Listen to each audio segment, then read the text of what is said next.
All right, we've got sophomore running back Eric Gray here to answer your questions. We'll start with David Pascal.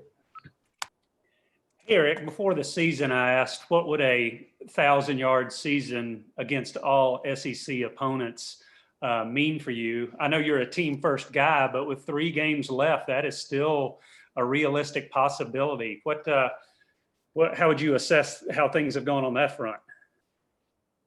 I think about that all the time. You know what I'm saying? It still means a lot. Still pushing forward with 3 games left. I think we got enough chance to go out and do it.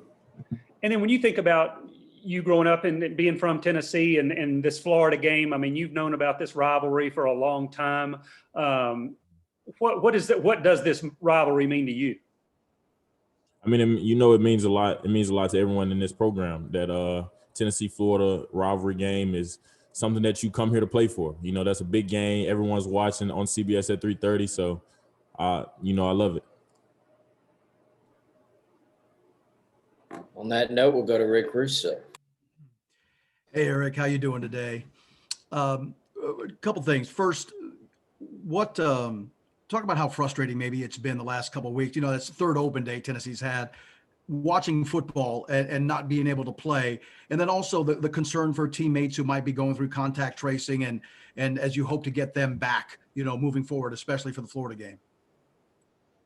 It's tough not to be out there playing, watching all these guys play and not being able to play, but it has also been a great way for people to, get back fresh, get back healthy, playing this SEC schedule. Some guys getting banged up. So to be able to get back fresh, and those guys that are in contact tracing, they're still being able to, work out a little bit on their own and still be ready they come back on Friday to be ready to play on Saturday. Go to David Ubben, then Jimmy Himes. Yeah, Eric, how would you describe last week? Unique circumstances, obviously. Last week as far as like the off week? Yeah, I mean, just sort of having a game canceled on Monday. You have a, sort of a random holiday you weren't expecting. What was that like for you guys? Right.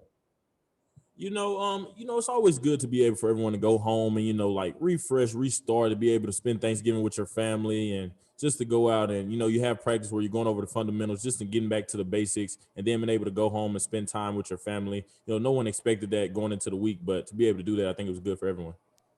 What is it like as a player to get off the practice field on Monday and realize, hey, that game we were prepping for is not happening? What is that experience like? It's a shock to you. But I'm a kind of the guy that looks at it half full, looks at the glass half full. So I'm like, well, we can't play, but this is also a good way for guys to, get their bodies back, get refreshed, and being able to go reset their minds and prepare for Florida this week. Jimmy? Eric, what do you see as your strength as a running back? Is it vision? Is it balance? Is it your cutting ability? What is your strength? I would say my elusiveness, my vision, and being able to make someone miss. You know what I'm saying? I believe that's what I've done my whole life, and I feel like that's what my strengths are. So at what point in your life did you realize you had those skills as a running back? Probably 8th grade, because up to that point I played quarterback my whole life. Did you like playing quarterback? I did like playing quarterback, but in 8th grade, my 8th grade offensive coordinator was like, the fastest man on the team needs to play running back and not quarterback. So that's how I started playing running back. Were you okay with that decision? Yeah, I was okay with it. It was pretty fun. Okay. All right, we'll go to Rob Lewis, then Gustavo. Eric, you guys had one of your best games on the ground against Auburn, 200-plus yards, and you obviously had a big night. What did you guys do well against Auburn that maybe you hadn't in the previous weeks? I felt like against Auburn we played more of coming out of halftime and keeping that pace going that we usually have in the first half. In the previous games, we talk about we got to play 60 minutes. I feel like we did that. We came out and did that in the second half. And I feel like we got to keep improving upon that. We got to make sure we go out there and play and we prepared right last week. That's what I feel like. We prepared right against Auburn, and we got to do that again this week against Florida. And for you personally, I mean, I know you've had some time off, so the work hasn't really piled up. But against Auburn and Arkansas, I think you had 59 combined touches as far as catches and rushes. How's that workload? I mean, how have you been holding up? I mean, like you're saying, with that time off, I've been able to get my body right. I think I do a great job of taking care of my body after games and before games, so I'm pretty good.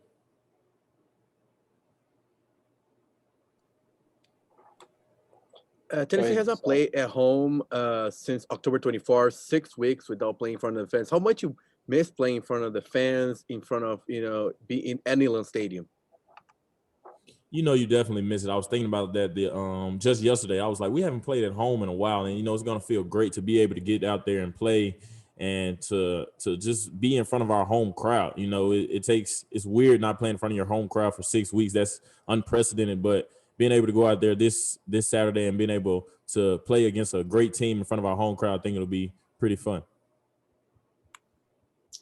Back to David Ubben and Patrick Brown. Eric, this year you don't have to have a winning record to play in a bowl game. How would you feel like if Tennessee doesn't finish this season with a winning record? How would you feel about going to a bowl game at that point?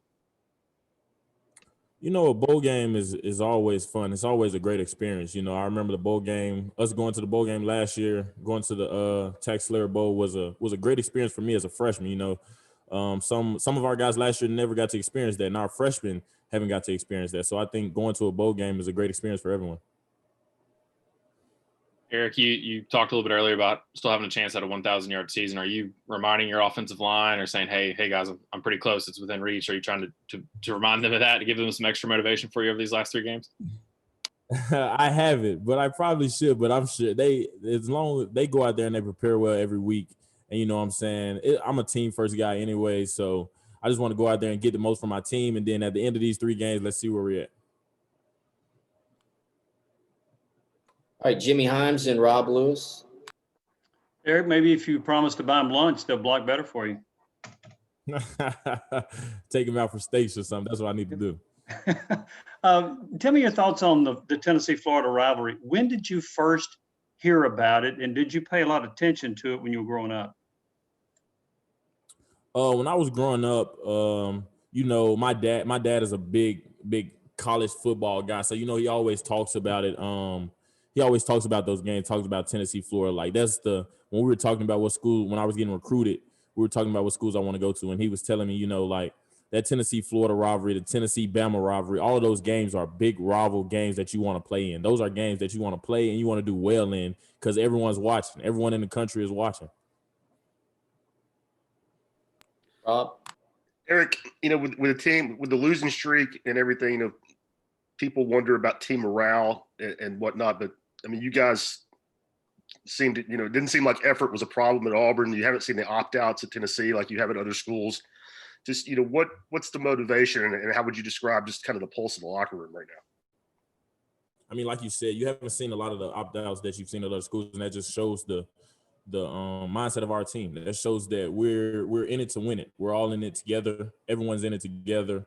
We just want to go out here and we want to flip the script. We want to get this train back on the tracks and keep going forward. We want to make sure we're doing everything, preparing each week the right way so we can go out there and put our best foot forward.